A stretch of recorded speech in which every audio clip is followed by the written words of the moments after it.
Well, hello, everybody, and welcome to the Empower Half Hour. I'm one of our three co-hosts of the show, Bradlee W. Skinner.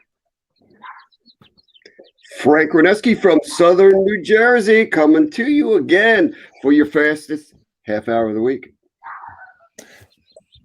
Welcome from the worldwide headquarters of Road to Awesome LLC. It's the beautiful and somehow sunny Rocky Mountains of Colorado. What an awesome opportunity today to have a really great guest. And, honestly, guys, every single week when I get a chance to hang out with you on Wednesday evening, man, doesn't get any better than this. It's true. It makes the week better. It really does.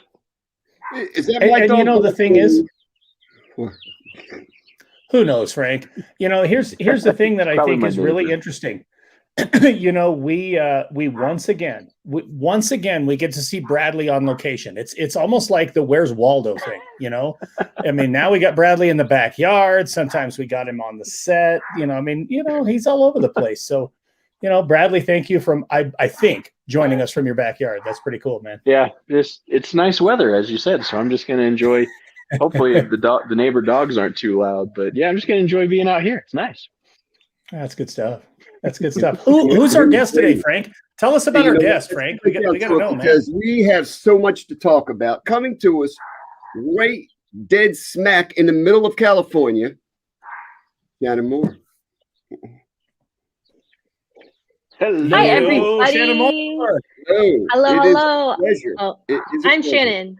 Wonderful to see you guys. Yes, you are. So excited to everything in hang out StreamYard today. Is backwards, just so you know. It is backwards. I know. It becomes kind of the thing, though, when people try to point at other people and it's the awkward, that way. Like that. Yeah, just like that, So we're all in this together, I guess, is that point, right? Yeah, there you go. Absolutely. You can always mix it up. I'll start moving you around, and then it gets really confusing. I know, huh? Yeah, no, don't do that, please, Bradlee. That's not cool. Everybody had like a thing, so I'm gonna hold up my turtle. This is a fake turtle. But, you can't see it because it's green. Oh, anyway. Green screen pros. I have the same problem when I drink a Mountain Dew. So the green screen just disappears. Throws you off. I understand. Well, among other things, Shannon is a high school teacher. She teaches speech and English, and she's a tech genius, and she does so many different things. So Pressure's let's get right to it. In our pre-show, we were talking a lot about your public speaking class, which is intriguing in a number of ways because you do so many cool things. I would love to have had you as a teacher when I was in high school. Back, we were already talking about how long ago that was, but let's get right to turn of the century, right? Yeah. That's a good principle. All right, go ahead, Shannon. Take it away. All right. Well, I guess I'm taking it away to tell you about my speech course. Is that what you're asking me? Mm-hmm. Yes, please. All right. Wonderful. What else you want to talk about? Well, I mean, I would love to talk about Celine Dion for the next 26 minutes, but I think the viewers won't appreciate that one. Well, actually, that's already been done on our show. So, we got to do some new material, I'm coming in late to the party. Okay, well, that's all right. That's all we right. have a lot of Canadian fans, so. It's true. You guys do. Yeah. That's true. Well, anyways. We're international. Yeah. Global, if you will, correct? Oh, there you go. That's true, Georgina. Yeah, there you go. Yeah, love it. I teach speech, and here's the thing. It is I was telling the gentleman here, it is my baby. It's my passion. I love everything about it. It's really, really, hey, Melissa, me and you, girl. It's really, really something that I have. Well, I started the program at my site 4 years ago, so I've been teaching it for 4 years. I've been in education for 10. And prior to that, we hadn't had a public speaking course in years. I mean, probably 20 years prior, turn of the century, most likely. You know what I mean? And so I started the class. I built it from the ground up. Decided on which units I wanted to do, and ultimately, it was all spurred from this reality that I think students today struggle with really truly articulating themselves in a way that is effective, because it's, even though in California we have speaking and listening standards, a lot of the time attention isn't given to that kind of those skills in an English course. And so I started this program. It was a pet project. We moved from units like informative, persuasive speaking. So those are your basic speeches, all the way to, interpersonal communication, where we talk about small talk and flirting, believe it or not, and conflict management and resolution. And so it's all kind of over the place. I was telling the gentleman about a nonverbal communication unit that I do. It's my favorite, probably, because nonverbal communication is a huge part of communication in general. And it's just important to be able to read those cues. And so just so much going on. And right now we're in sales presentation. They just finished writing graduation speeches, getting them to reflect kind of on this year. And they're mostly seniors. So the 4 years they've spent at Redwood, where I work. And it's really been a good time, a ball. It gives me an opportunity to really connect with kids on a deeper level, because it's like a atmosphere of vulnerability and risk taking. It takes a lot to get up in front of student or their peers and speak. So I love it. I guess in a nutshell, that's kind of it. And I could talk about it for hours, I think, but we don't have hours. So. Well, we tend to run long here on our show, but Corey, my guy with the sunglasses, who, if you know Corey like I do, Corey he never takes off his sunglasses. Even when he's not wearing them, he wears them here. So, But anyway, I got to pick on Corey a little bit, but Corey hits on something that I want to ask you a little bit more about, sure. Shannon. So when you get into that unit, when you really start digging deep into nonverbal cues, do you notice like changes in behavior from your kids? Do you get like some odd questions from kids when they start to be a little bit more aware of their nonverbal cues and for that matter, of the nonverbal cues of their peers? Yeah. So I have two goals going into that unit. The first goal is I want them to be able to be mindful and deliberate about their reading of nonverbal cues while they're communicating, because I think that that's a skill that not a lot of people employ when they're dialoguing with others, or they are kind of, enjoying the presence of others, whatever it may be, listening to a speaker, even TikToks. We were talking about TikToks earlier, like nonverbal cues make up most of TikTok, right? And so the first aspect is I want them just to be aware. Okay. The second piece is I want them to be more mindful of their own nonverbal cues, or the nonverbal communication that they're expressing to those that they interact with on the daily. Because I think a lot of the time, again, high schoolers don't really think on that level quite yet. I mean, they're still trying to figure out who they are and who they want others to perceive them to be, right? And so we have a lot of conversations about arms crossed and what that means. Or if you are in class, it kind of starts there for them because that's their environment. What does this say to a teacher versus being engaged and focused forward? Which one speaks scholar, right? So we talk a lot about that. And then I challenge them. This is the best part. I challenge them to pick up my nonverbal cues, because we all have them. We all have our little quirks. And it's funny because every single year every single year they pick up that when I am not wanting to be in a conversation. So say somebody walks in my classroom and interrupts my lesson or something. It happens all the time, right? I will cross my arms and fall back on one foot. So put my weight on one foot as I'm talking to the person if I'm not interested in speaking with them anymore. And they pick up on that every single year. In fact, a couple of years ago, they told me that, and I became more cognizant of the fact that I do that. So I'm having to oh wait, no, I don't want to cross my arms like that. That sends the wrong message.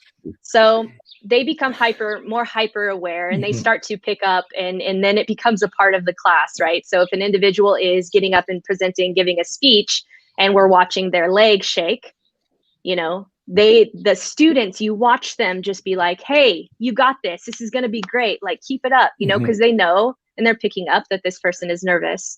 Or if an individual is not keeping eye contact, I'll hear my kids say to each other, are you uncomfortable right now with whatever we're talking about? Things like that. And so it's really awesome to see it kind of play out over the course of the year. And I feel like that we talk about it as, do you want to be the manipulator of the conversation? Which isn't, manipulation has a bad connotation, but it doesn't have to have a bad connotation, right? To manipulate something usually is negative, but if you need to guide a conversation to wherever it needs to go, or you want your audience, I'm really big on rhetoric. So if you want your audience to perceive whatever you're saying in a certain way, you better pay attention to volume and intonation, which, believe it or not, are pieces of nonverbal communication, right? And so they become the It's not manipulators, what and you it's a lot of fun. say, it's how you say it. Oh, Absolutely. yeah. I actually just You're just tweeted about crushing that 2 days ago. metacognition right there. I love it. Love it. You're just crushing metacognition. It's so amazing. So we have fun. It's a good time. Yeah. Oh, it's In the fantastic. pre-show, we were talking a little bit about Bruce Springsteen and building relationships, and Ding. we were talking. There we go. Bruce Springsteen. We're talking about building relationships Yeah. and how that is a big cue and important to you. But let's back way up. How Okay. you were that kid that always ditched school and didn't. I did. You there. I did, yeah. So it's really funny because individuals that meet me, I love learning now. I love learning now. And in high school, though, I was not that kid. In fact, I ditched all the time. In fact, when I became a teacher early in my career, I emailed my English teacher from my junior year. And I was like, I just really apologize for ditching your class after lunch all the time, because I know how hard it is to keep kids and get them caught up. And so I was that kid that never was in the seat. And I would go to work. It wasn't like I was going and doing shady things. I would go to work. I would actually lie to my work and say, oh no, school got out early. They didn't actually care because they would know better, right? Let's be real. But I went to work, and I worked as at a place called Radiology Billing Group, and I just photocopied all the time. That's all I did. I just took medical things and photocopied them. And it was horrible. It was the worst work. It was boring, but I was making money and I liked that. And later on, as I reflect on that experience, right? Because now I'm a teacher. And so it's like, well, how did that happen, right? As I reflect on that experience, I think largely it comes down to the fact that now I can't really pinpoint one teacher in high school that actually invested in me as a human being, right? Like nobody cared to get to know Shannon. And so why would Shannon care to be there? And that, I think, kind of propels me as an educator now to really lead with relationships and connections first. In fact, I get a lot of flack from colleagues because they say a lot of the time, you know, why are you, like, you don't have to go the extra mile. You don't have to, I'm not trying to toot my own horn here, by the way, but you don't have to personalize every letter of recommendation, right? You can just do a generic. And I'm like, but no, I do. Because I've taken the time to get to know this kid for a reason, and I'm going to show them that I value and appreciate them as an individual, not just a butt in a chair, you know, and I tell them that all the time. And so it matters to me because it would have mattered and it would have changed maybe the course of my life, perhaps. I mean, I'm pretty proud of where I've ended up, but it had the power to change the trajectory of my life. And I didn't get a teacher who invested in me until a college professor. And that, I feel like, was too late. So I'm going to be that person. That's my goal. I don't know how you found this crew, but you have found your home. That's right on. That's what it's all about. I mean, it really is. And I know Bradley's got a question ready to roll, and I'm going to let him do that. But I am going to say, for 55 consecutive episodes, we've talked about relationships. So good job. Yeah, absolutely. And because they are that important. Yeah, it's true. It really is that important. And as you're talking about that student to teacher relationship, and having that teacher that believes you, being that teacher that believes in a student, how it can change their trajectory. But again, it's so much more than that. I mean, we've seen it with administrator to teacher relationships. Yeah. We've seen it with I mean, even spousal relationships. Having somebody that truly believes in you and is willing to do whatever is necessary to give you that support that you need, and to see you the way that you know that you deserve to be seen, is so vital. And it really can change the trajectory of someone's life. Yeah, it absolutely can. And I don't take that lightly, I guess, is my point. That's a responsibility and a commitment that I've made that is hard sometimes, right? Like that, sometimes it's hard not to take on and bring home all of the pain that our students go through. And this year especially has been just heavy, right? But I've been tasked with a charge, and I'm going to live that charge out as long as I can, because that's what I've committed to. That's what leads me. That's at the core of my teaching practice. So, Absolutely. Now, we know that we had Georgina as a guest recently. So tell us a little bit about that connection that you guys have with the 3 caffeinated coaches. How did that come about, and where's it heading? Yeah, absolutely. And how did you end up with the play button on your face? That just doesn't seem right. Hey, I just have to ask, you can always press play. It's like the Mike Wazowski in Monsters Inc. I know, I love exactly. it. Let's see. So, of course, Edu Twitter is amazing and makes connections. I never would have met you all had it not been for Twitter. And randomly, we all connected through. We're all leaders in Global GEG, which is a global Google educator group, and we connected there. And I'm the type of person, and both Becky and Georgina, my 2 other caffeinated coaches, will tell you I'm the type of person that if I see something in somebody else that I'm interested in developing in myself, you better believe we're going to be friends, because that's just how I roll. Like, I'm going to weasel my way into your life no matter whether you like it or not, because it's about growth, right? It's about growth. Yeah. It's how it goes, right? You see things in people and you're like, I need to be this, and they have this. And so here I go. And then, you hope that you can give back across the relationship. Anyway, So we connected, and it's actually started with Becky reaching out and saying, I want to do a podcast. And I said, hey, let's do a podcast, and this is my friend Mel, and her and I also connected on Twitter. She lives in Colombia. She's epic. But we decided, let's make a podcast. We're passionate about education. We have things to say, let's do it. Let's try it. And then Georgina came in, and she had this wonderful idea about doing a book study podcast. And so she does that element, and we were working through How to Lead by Joe Owen, and it's been amazing. And just getting the community involved versus just you're a listener to our podcast, but rather you are a participant in our slow chat slide deck on this book study. And then Georgina does a beautiful job at synthesizing those shares, and their voices are being shared out. And so we just actually dropped an episode today, episode 10, and it's all about the power of pause. And I actually go into some of the communication and conflict theory. We talk about giving pause to individuals to build confidence, almost like that think time, and when to not give pause so as not to stifle creativity. I talk about it from a neuroscience perspective. I did some research on that. Interested in, neuroplasticity and neurogenesis and all that good stuff. It's been fun. It's been a lot of fun. And that is kind of what we keep coming back to, is we're passionate educators doing awesome things.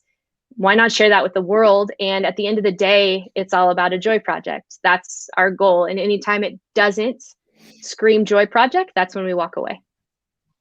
Nice. Yeah. And I get to connect with people across the world, which is cool. Like, people always ask, really cool. I'm sorry, where are your other people? And I get to say Becky is in Glendale, California, which is Southern California, but she's moving to Chicago. And Georgina's in the Middle East. And they're like, wait, what? Which makes it challenging for time zone. We have a lot of time zone problems, but it's worth it. It's worth it. Indeed. Awesome. Thank you. Yeah, absolutely. So what else do you guys want to know about me? Besides I love Celine Dion, and I didn't know if I said that or not. Looking forward to connecting with Melissa you here. might have brought it up. Yeah, you just might have brought it up. And I don't know if you heard me say this, but she is taking a ballet class.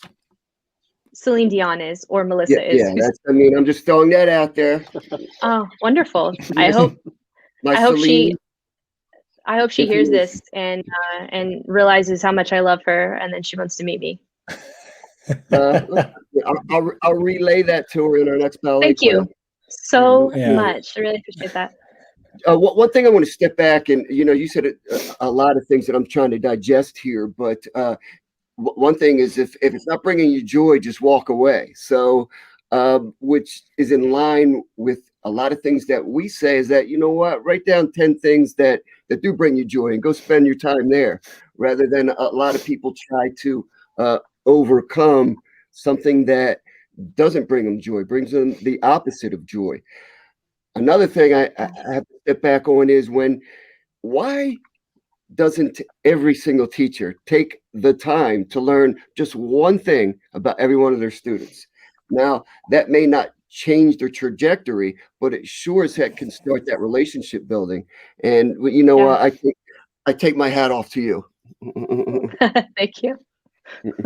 Yeah, Thank you. honestly, You that's something I think about all the time. It's something that I try to change. I have the opportunity to be the English department chair at my school, so I'm in charge of the English department, I guess. And we have a lot of wonderful teachers, and the thing that I admire most about all of them is that they do take the time. There is a culture in our department, but it doesn't happen across our site for everybody. And I think about that often.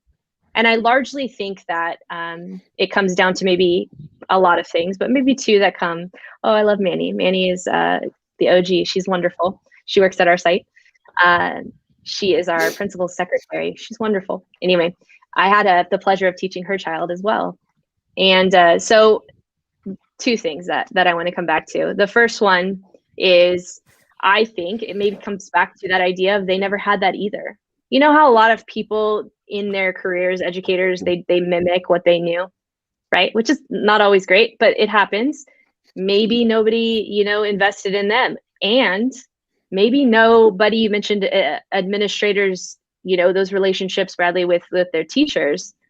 Maybe that doesn't happen across sites. And so if that's not there, then it's not the norm. The second thing I think is, and I was told early in my career, like, know where the line is, don't cross that line, and for a while I couldn't understand what they meant about the line. What do you mean line? Like, I had somebody evaluate me my third year teaching, and I told my kids as they were leaving my classroom, love you guys, see you guys tomorrow. And they actually had a conversation with me later on saying, you shouldn't tell your kids you love them. And I said, I will tell my kids I love them for the rest of my teaching career, because I genuinely do. And I think that is at the kind of the core of it, maybe a little bit too, is teachers are so afraid of crossing this line that might exist. But we are humans and we're wired for connection.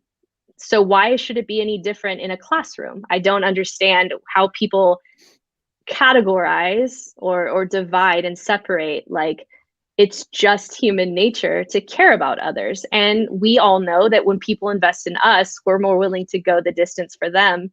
So why wouldn't we implement and encourage that in our own classrooms? And so I think it's that. I think so many educators have been told these faulty things, like come in as a hard ass early on, and it's like, but why?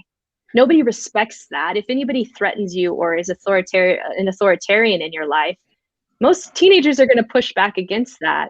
How about you get to know them and show them that you guys are on the same level and you respect them, and maybe that'll go a bit farther, So I think it's just crushing those toxic kind of pieces of advice that are given to educators early in their career, maybe. Absolutely. Every Friday, Darrin and I, when we worked together, we used to, we would stay out in front of the school, greet all the students with a high five as our high five Fridays. And I remember at first that some people, like there was some, I wouldn't say pushback, there was some confusion. Yeah. We had people wondering, like, why are you guys doing that? I mean, don't you have other things, better things you could be doing? We're like, no, actually, we don't have better things we could be doing, because this is the best thing we can be doing right now, because we simply understood the fact that there were some students that high five that day might be the only positive physical contact that they were going to have in their whole day. Absolutely. And so, no, there was nothing better that we actually could be doing at that moment. Yeah. But, Bradlee, you're leaving out the other 4 days of the week that we were also out front. I was very intentional as Bradlee's principal. The very first classroom inside the front door was Bradlee's classroom. And I put him there for a reason, because I knew he was a culture builder. I mean, from the second I met him, I knew that. And so, Friday was High Five Friday. But the other 4 days of the week, we were still out. Myself and our AD, Tom Jasmine, we were out front every day greeting our kids. And, on the Fridays, it was so cool to watch them get off the bus. And instead of just, walking by, they would like line up their steps so they could get the high five just right. But, nice. But building those relationships with kids from the second they walk in the door, that's the thing that I'm just loving the most about listening to you talk, Shannon, tonight. It's just, you have to invest in your kids. For God's sakes, we're in the people business. The product we produce is people. Why would we do anything other than invest in them? I mean, it just makes no sense. Yeah. And Mel makes a good point here about like physical contact. You know, not everybody is comfortable with physical contact. I personally am a hugger, big hugger, love hugs.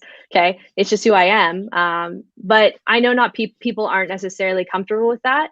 And even maybe like that contact of the high five, because we have to take into consideration other cultures, right? Here, sure, high fives, those kinds of things, that physical contact is normal, expected almost. Other cultures, not so much, right? And so I think, but that doesn't mean that you can't build those relationships. We just talked about that. Get to know one thing, two things, those spiral in. Ask a kid about, you know, what is it you're fascinated in? Like kids used to be fascinated with those kendamas. Do you guys remember the kendamas where you throw the ball up and you have to catch it on that little thing? No? Yeah. Okay. Yeah, I do. So I couldn't care less about kendamas. Couldn't care less about them, right? But my kids cared a lot. And so you better believe that at the next time I saw it in a thrift store, I got a kendama and I practiced and I brought it to school because not because I wanted to be awesome or I wanted to be a great kendama, but now I had a talking piece, right? Yeah. Now I could relate at their level. And although I sucked and they gave me grace, I could say, show me your tricks. You don't have a kendama? Show me your tricks. And then at the end of the year, I could be like, here, take this kendama. It was $1. You know, like, so meeting them at their level. I don't know anything about Fortnite or Minecraft or any of that. I'm not very good at gaming, to be honest, but I'll tell you what, Wikipedia does. And so to have a couple insights that I can bring to the table the next time they're, oh, you guys are talking about Minecraft or you're talking about Fortnite. My little cousin plays Fortnite and he talks all the time about building these ramps. Can you tell me, like, what's the point of that? There we go. We've just opened the conversation. And so I think that is something that you can do that's so easy, right? And it doesn't involve any physical contact. You can differentiate according to interest and passion. I mean, heck, I didn't know anything about surfing or skateboarding until I became a middle school principal. And now look at me. I know. You're in the Legacy Lounge. There you go. Love it. But I didn't know anything about Celine Dion either. Until that icebreaker. Yeah. I'm talking a lot and I know we're coming to the end of the show. I guess I'm the guest, so I could talk as much as I want, right? Yeah, you're supposed to talk. Exactly. That's the point. So I actually just submitted my admin credential application. So I'm going to be starting an admin credential program here in July. Yeah, pretty excited about it. It's been something I've gone back and forth over. But I this year, more than anything, I've learned that, I can make a difference in my classroom, right? I can change things. I can be innovative and creative. But that's just my classroom. And people might watch me and say, oh, that's really cool. I'm going to try that in mine. It might have a ripple effect. Fine. But if we're being really, truly realistic and honest, change happens at the top. And I'm not saying I need to be a control, power hungry administrator or senior leader, but I know that I could potentially start planting seeds within my district, I'm passionate about my district. I think my district does good things. I think we have a long way to go. I think we have a long way to go to meet the needs of like future ready students. And maybe I get to play a part in that. And so that's kind of exciting. And then Bradlee, you said that thing and I can't stop thinking about, I never really thought about connections between administrators and teachers. I mean, I thought about it, right? But now you've like put that in my heart and I can't stop thinking about like, I know. I mean, listening to all of you listening to all of you guys speak, that's really important. And honestly, I have to give a shout out to Frank because I'm reading his book right now. And I want to be that transformative, administrator. I want to be that person that comes in and empowers other people and allows them to feel like just because they're an educator doesn't mean that they're not a leader as well. And to live in that space and what that looks like if people just live in the space of, I am a leader on this campus and I take ownership of that and watch me transform, my classroom, the lives of others, my colleagues, etc., the culture. So we'll see. And maybe that's idealistic. I know it's going to be hard. It's not. Shannon, I'm going to tell you it's not. And, I will tell you that at least a decent chunk of why I am the leader that I am is because of this guy, because of the relationship that I have with Frank. And, just listening to him speak before I even really knew him, Fired Up Leadership is just what comes out of Frank when he talks. I mean, it's a brilliant book, but it's Frank. It's just who he is. And so I can tell you, I've known him, I don't even know, 15 years maybe. And a good chunk of who I have become as a leader is because of him. So you are picking the right manual to follow. You really are. Yeah. Well, I'm excited about it. I mean, and like I mentioned, right? Cheers, like, Frank. I appreciate you. Thank you. I weasel my way into people's lives that I want to get to know. Frank, there you go. Quickly DM'd Frank and I think I started that conversation off, and now I get the pleasure of chatting with all of you awesome people. And by the way, Darrin, your book's next on my list, so I'm excited to dialogue about that. Cool. Yeah. Awesome. Oh, Bradlee, I hate to say it, but it's time for final thoughts. I went the wrong way. Final thoughts. It is. Well, it looks like I was going to actually try to get the final thoughts little the graphic pop up first. So there it is. Booyah! That's because I pointed the wrong way. It was my fault. So I'll kick it off and just again, I know we've reiterated it over and over and over again, but more than ever, I think it's getting to see how important it really is. That's why we talk about it so often. That relationship components, and as was said today about that, how it can actually change the trajectory of your life. I was in that situation years ago. I had left education. I didn't think it was the right path for me, and all it took was having a leader who believed in me. Having someone to say, I see what you have to offer, and it's of value, and I would like that in my school. And having Darrin give me that opportunity, it completely changed that trajectory. So why can't we do that same thing for our students? What if being able to say, hey, to our kids, I love you at the end of class, because that might be the only time they hear it. So yeah, there's nothing wrong with saying those things. There's nothing wrong. Again, we have to understand what professionalism is. And I think as educators, we do a good job of that. We know where we're supposed to be. So don't listen to the naysayers. Don't listen to those doubters and say, and second guess yourself. If there's an opportunity to make a genuine, real connection with a student in your classroom or a fellow educator in your building, take advantage of it, because you never know where it can lead. Yeah. God bless. Love that. Well, thank you guys. I always tell people, if you don't hang out with people that make you feel good about yourself, then hang out with different people. So I'm blessed to be able to hang out with you guys. You two every week, and Shannon, you tonight. And I appreciate you, because you get that unconditional love is a lot like unconditional leadership. And without love, there is no leadership. And you are becoming an administrator for the right reason, because you're a mover, a shaker, and a difference maker. God bless. Love always win. Oh, it's my turn. Okay. I guess my final thoughts would be this to everybody. Pay attention to the way that you're expressing yourself in an effort to maximize your efficiency and truly impact the lives that are around you. Communication is key in every single situation, and master that art, because I'll tell you what, once you master that art, it's amazing the confidence that comes out of that. And I am happy to be here and grateful to learn from all of you individuals. Honestly, each one of you have impacted my life in one way or another, even though it's been such a short time that I've known you and seen you on the Twitter. I mean, it all comes down to just saying, hey, I'm going to try out this Codebreaker chat and see what comes of it. And then all of these incredible humans. So, and I think one aspect that I really appreciate in all of you is your guys' ability to articulate your passion and your message in a way that makes it tangible, and it's always, super cohesive and concise. So grateful, super grateful. I'm gonna jump off of something that I had a whole separate final thought already planned out, and then I see the comment, Bradlee, if you'll pull it up, that Bonnie has on there about Shannon already being a leader.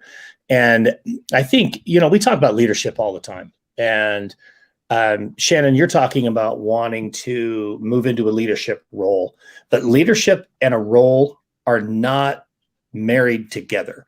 You can be a leader, and you already are, whether or not the title is there. Now, certainly I would encourage you to go get that title, because to have the opportunity to expand your circle of influence, to be able to impact even more kids than what you do currently inside your classroom is absolutely something you need to be doing. It is very clear you are beyond ready for that role. But never, for all of our viewers, never lose sight of the fact that leadership and title do not necessarily equal each other. Being a leader is something that comes from your heart, is something that comes from your head, and it's something that comes from who you are. So with that, I will just simply say, Shannon, this was an absolutely fantastic episode. This is maybe one of the few times, that's probably true 55 times, but I'm going to say for one of the few times, I wish we were the Empower Hour and not the half hour. This was a great episode. Thank you so much. Everybody, go have a Road to Awesome week. Appreciate you so much. Thanks for tuning in.